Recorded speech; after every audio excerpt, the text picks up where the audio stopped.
September 1831, Frédéric Chopin sits in a hotel room reading a newspaper. The headline, "Warsaw has fallen." His friends are dying in the streets. The Russian army is crushing the rebellion, and he is safe, 1,000 kilometers away. He writes in his diary, "Oh God, you are there, and yet you do not take vengeance." He felt like a coward, but this guilt would transform him into the musical voice of a nation in exile. When 20-year-old Frédéric Chopin left Warsaw in 1830, he promised everyone he'd be back soon. He couldn't have known that a violent revolution was about to ignite, and that a complex mix of politics, expired papers, and his own agonizing indecision would keep him from ever setting foot on his native soil again. That farewell turned into a lifelong exile. In that profound separation, Chopin's music was transformed. It became the very soul of a nation he could never again call home. This is the story of how a tragic displacement gave birth to an immortal legacy. How a man cut off from his country became its most powerful voice. And how a personal catastrophe created some of the most emotionally charged music ever written. This is the story of Chopin's exile. Before exile, longing and sorrow, there was Warsaw. In Warsaw lived a boy genius. Frédéric Chopin was born in 1810 near the capital to a Polish mother and a French father who embraced Poland as his own. The family soon moved to Warsaw, vibrant yet ruled by Imperial Russia. For a young artist, it was a golden cage, full of energy, yet where the dream of a free Poland had to be spoken in whispers. From his earliest years, it was clear Frédéric was different. He was a prodigy, almost strangely moved by the sound of the piano. By age 6, he was picking out melodies and inventing his own. By 7, he was giving public concerts and was soon charming the city's elite in aristocratic salons, a celebrated wonder boy. But Chopin was more than a technical wizard. He was breathing in the very essence of his homeland. He grew up surrounded by Polish folk music, the melodies he heard in the countryside and the dances that filled village squares. The rhythms of the mazurka, the grand procession of the polonaise. These weren't just musical forms to him, they were the cultural heartbeat of his people. These sounds became part of his DNA. His education at the Warsaw Lyceum and later the Warsaw Conservatory under Józef Elsner polished his raw talent. Elsner saw the boy's unique spark, noting in a report that Chopin was avoiding the beaten track. He gave him the freedom to develop his own voice. A voice that was already deeply and unmistakably Polish. His future seemed bright, a path leading to European fame, but a path that was always meant to lead back home. On the eve of his departure for a grand concert tour, his teacher and friends gathered to say goodbye.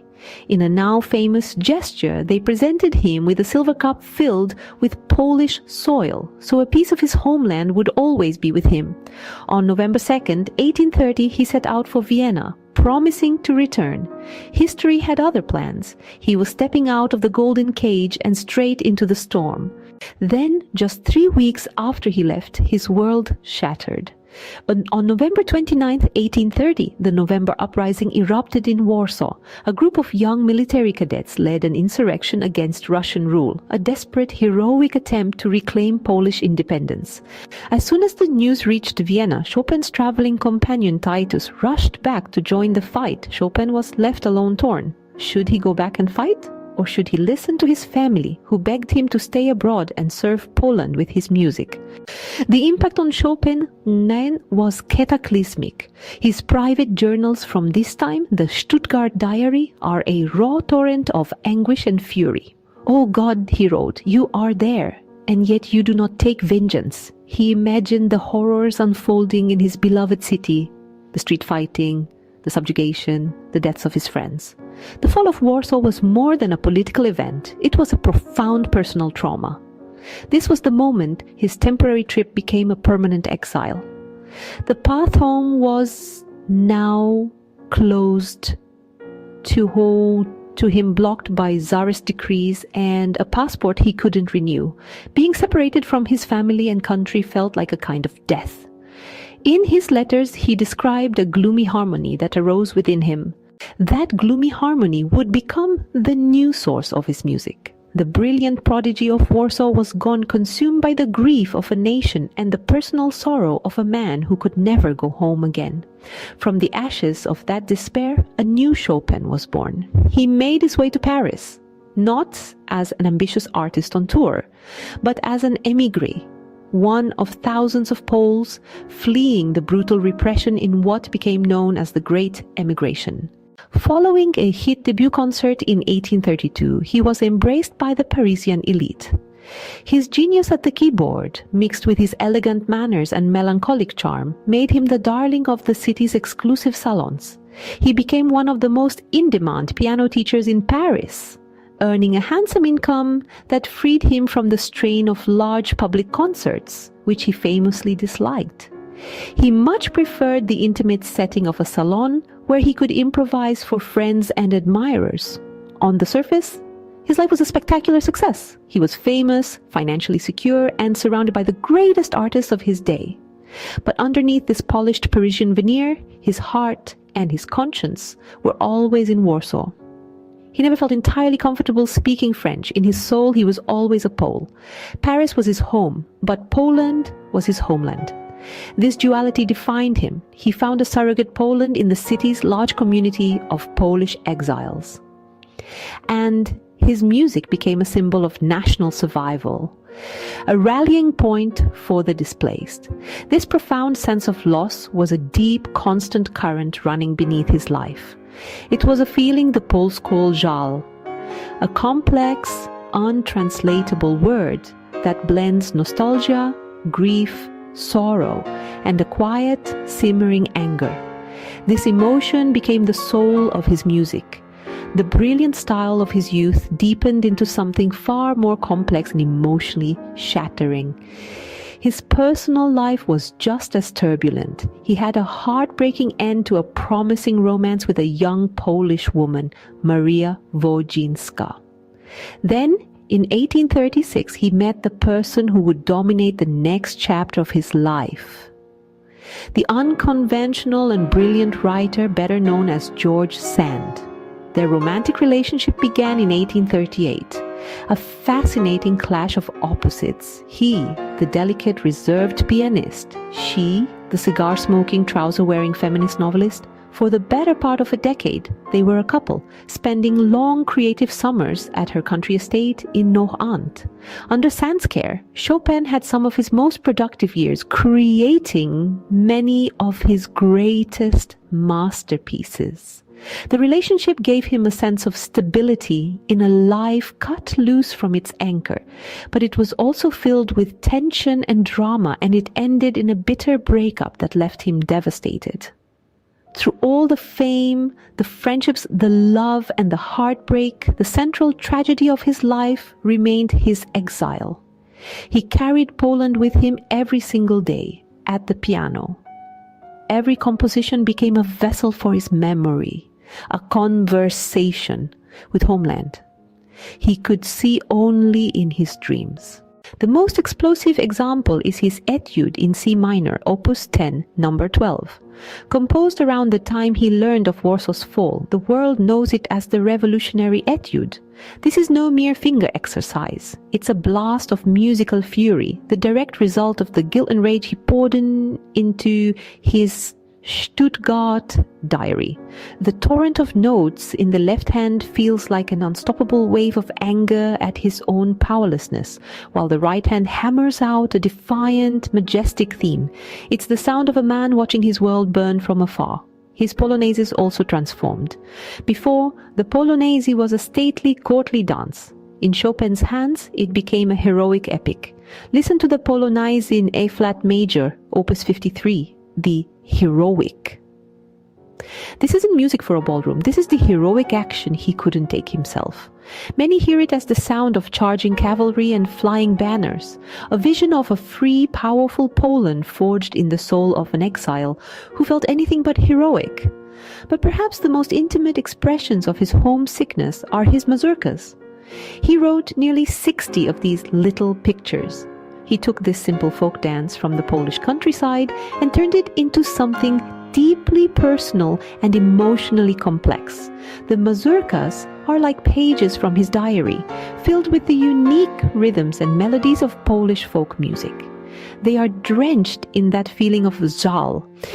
Some are joyful, remembering a carefree village dance. Others are profoundly melancholic, whispering with a guilt-tinged nostalgia for a lost world he felt he'd abandoned. Even forms that weren't explicitly Polish became vehicles for his experience. He took the nocturne and deepened it, infusing its beauty with an almost unbearable sadness. His waltzes, too, are often tinged with a distinct Slavic melancholy, a world away from the cheerful ballrooms of Vienna. Through his genius, Chopin created a sound that was universally understood, yet unmistakably Polish. His music became the poetic embodiment of his captive homeland, a nation whose spirit, thanks to him, could never be truly silenced. The last years of Chopin's life were a slow, painful decline. His health, always fragile, deteriorated rapidly from what we now know was tuberculosis. The bitter breakup with George Sand in 1847 robbed him of his primary caregiver and his creative sanctuary at Nohant, and his decline accelerated. He composed less and less, his energy drained by illness. In 1848, he undertook an ill-advised tour of England and Scotland. The cold, damp climate was disastrous for his lungs. He gave what is considered his final public performance in London at a benefit for Polish refugees, a fitting final gesture for a man whose life and guilt were defined by his nation's struggle. He returned to Paris completely exhausted, a ghost of himself. He died on October 17th, 1849, surrounded by a few close friends. He was only 39 years old. But Chopin had one final, extraordinary request. It was an act of final atonement. He'd always had a fear of being buried alive and asked for an autopsy, but more importantly, he whispered a wish to his sister Ludwika, who had come from Warsaw to care for him. While his body would be buried in Paris, he wanted his heart to be taken home. He wanted the symbol of his soul to finally rest in the Polish soil he had longed for his entire life. Ludwika fulfilled his wish. After the funeral in Paris, where Mozart's Requiem was performed as he'd requested, his heart was removed. It was preserved in a jar of what was likely cognac, and Ludwika began the perilous journey back to Warsaw, smuggling the heart of Poland's greatest artist back to its spiritual home. After being kept by the family for several decades, the heart found its final resting place. In 1879, it was ceremonially placed within a pillar at the Holy Cross Church in Warsaw. Above it, an inscription from the Gospel of Matthew reads, "For where your treasure is, there your heart will be also." Even during the darkest days of World War II, when Warsaw was destroyed, the heart was removed for safekeeping and later returned, a symbol too powerful to be lost. Chopin's exile was the great tragedy of his life, but it was also the crucible that forged his genius. The profound sense of loss and guilt he experienced transformed him from a brilliant composer into the musical soul of his nation. His art became his homeland, a Poland of the spirit, built not of soil and borders, but of melody and harmony. He taught the world the meaning of żal, and in doing so, he gave voice to the universal human experiences of love, loss, and the eternal ache for home. He never saw a free Poland, but in his music, it lives and continues to live forever. His body rests in Père Lachaise Cemetery in Paris, but his heart is in Poland, buried in two places, just like the man himself. That's all for today, my dear viewers. Forgive me if I stumbled over any names. They are spoken with respect. Chopin's exile was not just distance, but a lifelong ache that echoed in his music. Until next time, bye.